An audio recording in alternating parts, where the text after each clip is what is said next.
امریکی صدر ٹرمپ ایران کی جانب سے جلد جواب کے لیے پر امید ہیں۔ میڈیا سے گفتگو میں کہا کہ ایران کا جواب جلد ملنے کی توقع ہے۔ ایران کی فوج ختم کر دی اور اب ان کے پاس کچھ نہیں رہا۔ امریکی صدر ٹرمپ نے خبردار کیا اگر ایران کے ساتھ جاری سفارتی کوششیں اور معاہدے ناکام ہوئے تو واشنگٹن سخت ترین پالیسی اختیار کرے گا، جس کے تحت پروجیکٹ فریڈم کو دوبارہ فعال کر کے اسے مزید وسعت دی جائے گی۔ صدر ٹرمپ کے مطابق اس ممکنہ نئی حکمت عملی کو پروجیکٹ فریڈم پلس کا نام دیا جائے گا، جس میں تہران کے خلاف پہلے سے زیادہ سخت اقدامات اور اضافی اختیارات شامل ہوں گے تاکہ امریکی مفادات کا تحفظ یقینی بنایا جا سکے۔ امریکی وزیر خارجہ مارکو روبیو کہتے ہیں کہ ایران کی جانب سے ابھی تک تجاویز پر کوئی جواب نہیں ملا، ہمیں آج ان کا جواب آ سکتا ہے۔ امید ہے ایران کی جانب سے سنجیدہ تجاویز سامنے آئیں گی۔ دنیا میں کوئی نہیں چاہتا کہ ایران کے پاس جوہری ہتھیار ہوں اور نہ ہی ایران کو کوئی صورت جوہری ہتھیار رکھنے دیے جا سکتے ہیں۔ گزشتہ رات ایران پہ کیے گئے حملے آپریشن ایپک فیوری کا حصہ نہیں تھے۔ ایران بین الاقوامی سمندر کو کنٹرول کرنا چاہتا ہے، ہم ایسا نہیں کرنے دیں گے۔ امریکی تجاویز پر غور جاری، حتمی نتیجے پر پہنچنے کے بعد اعلان کر دیں گے۔ ایرانی وزارت خارجہ کے ترجمان اسماعیل بقائی کا کہنا ہے کہ اگلے اقدامات کا تعین پیغامات کے تبادلے کے نتائج پر ہوگا، کسی بھی جارحیت کا جواب دینے کے لیے تیار ہیں۔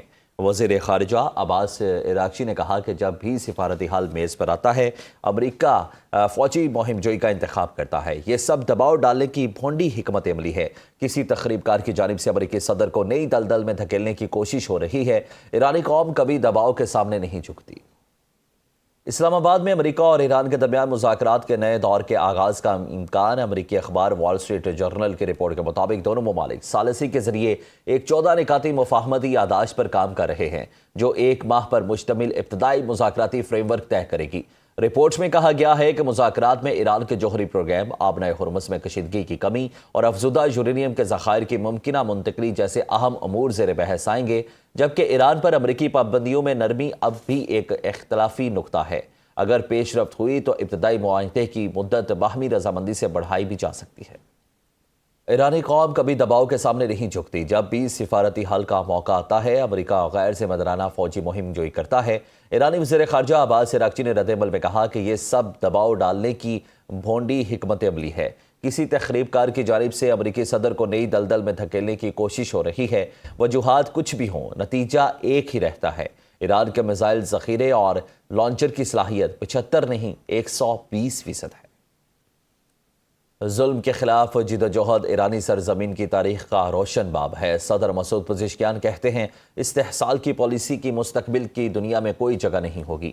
ایران کی پالیسی باہمی احترام اور مشترکہ مفادات پر مبنی دوستانہ تعلقات کو وسعت دینا ہے۔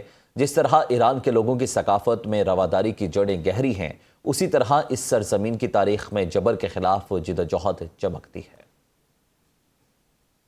روس نے ایران امریکہ مذاکرات کی حمایت پر زور دیتے ہوئے کہا کہ خطے میں استحکام کے لیے سفارتکاری ہی مؤثر راستہ ہے۔ روسی وزیر خارجہ سرگئی لاروف نے متحدہ عرب امارات کے وزیر خارجہ شیخ عبداللہ بن زائد ال نہیان سے ٹیلی فونک رابطہ کیا، جس میں مشرق وسطیٰ کی تازہ ترین صورتحال اور ایران امریکہ مذاکرات پر تبادلہ خیال کیا گیا۔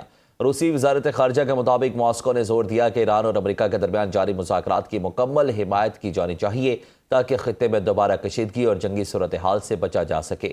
روسی بیان میں کہا گیا کہ جاری سفارتی عمل کو نقصان پہنچانے یا مشرق وسطیٰ میں دوبارہ جنگی ماحول پیدا کرنے سے گریز ضروری ہے، جبکہ دونوں رہنماؤں نے خطے کی سیکیورٹی کی صورتحال اور ممکنہ سفارتی پیش رفت پر بھی گفتگو کی۔ امریکی صدر ٹرمپ ایران کی جانب سے جلد جواب کے لیے پر امید ہیں۔ میڈیا سے گفتگو میں کہا کہ ایران کا جواب جلد ملنے کی توقع ہے۔ ایران کی فوج ختم کر دی اور اب ان کے پاس کچھ نہیں رہا۔ امریکی صدر ٹرمپ نے خبردار کیا اگر ایران کے ساتھ جاری سفارتی کوششیں اور معاہدے ناکام ہوئے تو واشنگٹن سخت ترین پالیسی اختیار کرے گا، جس کے تحت پروجیکٹ فریڈم کو دوبارہ فعال کر کے اسے مزید وسعت دی جائے گی۔ صدر ٹرمپ کے مطابق اس ممکنہ نئی حکمت عملی کو پروجیکٹ فریڈم پلس کا نام دیا جائے گا، جس میں تہران کے خلاف پہلے سے زیادہ سخت اقدامات اور اضافی اختیارات شامل ہوں گے تاکہ امریکی مفادات کا تحفظ یقینی بنایا جا سکے۔